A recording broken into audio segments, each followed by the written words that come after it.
एक गांव में जगन और संजय नाम के दो भाई रहा करते थे। जगन संजय से उम्र में बड़ा था और वो आए दिन छोटी छोटी बात पर अपने छोटे भाई संजय से झगड़ा करता रहता था। इस बात से उसके पिता राम प्रसाद बहुत चिंतित रहा करते थे। एक दिन जगन संजय से किसी बात पर झगड़ा कर रहा था कि तभी वहां पर राम प्रसाद आ गया। मेरी समझ में नहीं आता है जगन, आखिर तुम्हें संजय से क्या परेशानी है? तुम हर छोटी छोटी बात पर संजय से झगड़ा करते रहते हो। आप तो संजय का ही पक्ष लेंगे पिताजी, क्योंकि ये आपका लाडला बेटा जो है।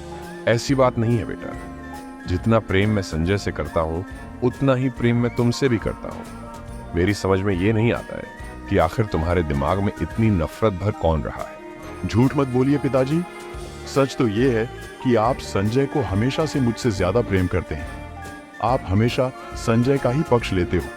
आप संजय की बड़ी से बड़ी गलतियों को ऐसे नजरअंदाज कर देते हो जैसे कि उसने कुछ गलत ही ना किया हो। अपने बड़े भाई और पिता की बहस को संजय काफी देर से सुन रहा था। वह जगन की ओर देखकर बोला, ऐसी बात नहीं है भैया, जब मैं कोई गलती करता हूँ तो पिताजी मुझे डांटते हैं, लेकिन बस मेरी समझ में नहीं आता है कि आखिर आपको मुझसे इतनी नफरत क्यों है। आखिर मैं आपका छोटा भाई हूँ। मेरा कोई छोटा भाई नहीं है, मैं अपनी माँ का इकलौता पुत्र हूँ। मेरी माँ के मरने के बाद पिताजी ने तुम्हारी माँ से विवाह कर लिया। समझा, तुम मेरे कोई भाई नहीं हो। हमारे गांव की जमीन पर संजय मुझसे बिना पूछे एक ढाबा खोलने की तैयारी कर रहा था। उसे ढाबा खोलने के लिए मैंने ही कहा था। तुम तो कोई काम धंधा करते नहीं हो। अब मैं बूढ़ा हो चुका हूँ और संजय ही परिवार का खर्च उठाता है। बस अब यही सुनना बाकी रह गया था। आपका मतलब है कि मैं इसके टुकड़ों पर पलता हूँ? वो जमीन मेरी है, मैं वो जमीन किसी को नहीं दूंगा। इतना कहकर जगन क्रोधित होकर घर से बाहर चला गया और संजय अपने पिताजी की ओर देखकर बोला, आपको भैया से इतने गुस्से से बात नहीं करनी चाहिए थी पिताजी।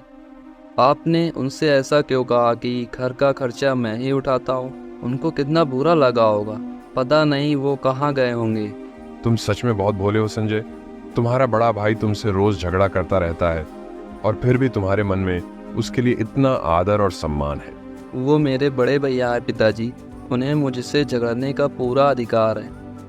भैया मन के इतने बुरे भी नहीं हैं पिताजी, उन्हें ज़रूर कोई मेरे खिलाफ और आपके खिलाफ भड़काता रहता है। मुझे याद है बचपन में जब मैं छोटा था तो भैया मेरा हाथ पकड़कर मुझे स्कूल ले जाते थे और मुझे कक्षा तक छोड़ते थे। बड़े भाई के प्रति ये प्रेम देखकर मुझे बहुत खुशी हुई। इतना कहकर राम प्रसाद ने संजय को गले से लगा लिया।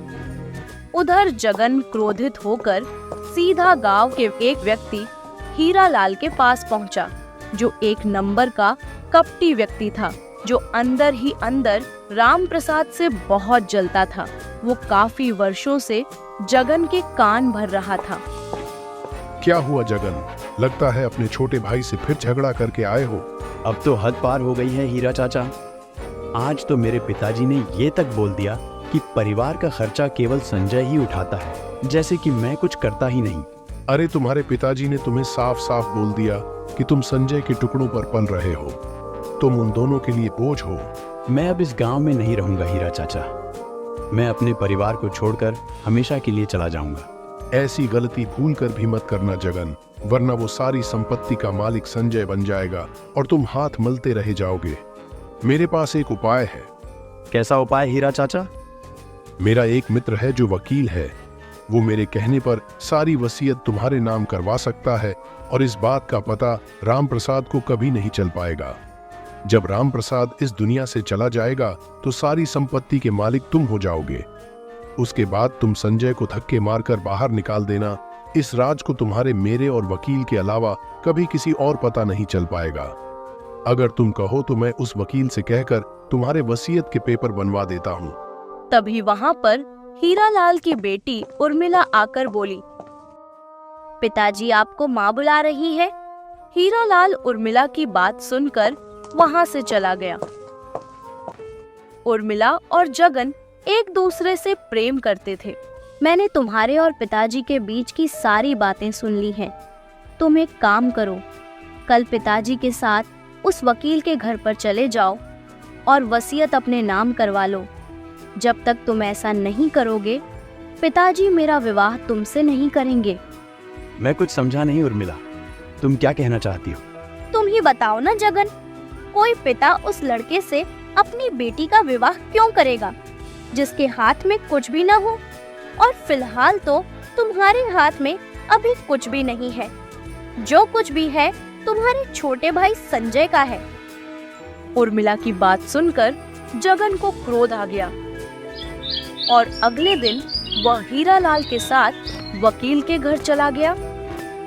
जगन वकील से वसीयत के कागज देखने के लिए कहता है, तभी हीरालाल बीच में बोल पड़ता है। अरे जगन, वसीयत देखने में समय बर्बाद मत करो, बस तुम जल्दी से अपना अंगूठा लगाओ और सारी संपत्ति अपने नाम कर लो। जगन कागज को बिना देखे अंगूठा लगा देता है। अगले दिन राम प्रसाद को दिल का दौरा पड़ने के कारण मृत्यु हो जाती है।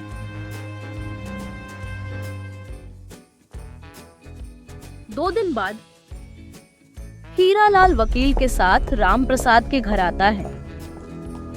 अरे हीरा चाचा, आप इतनी सुबह सुबह मेरे घर पर? ये तुम क्या कह रहे हो संजय? ये घर अब से मेरा है। ये आप क्या कह रहे हैं? ये घर हमारे पिताजी का है। तुम्हारे पिताजी का था। राम प्रसाद के मरने के बाद इस घर का मालिक आज से मैं हूँ।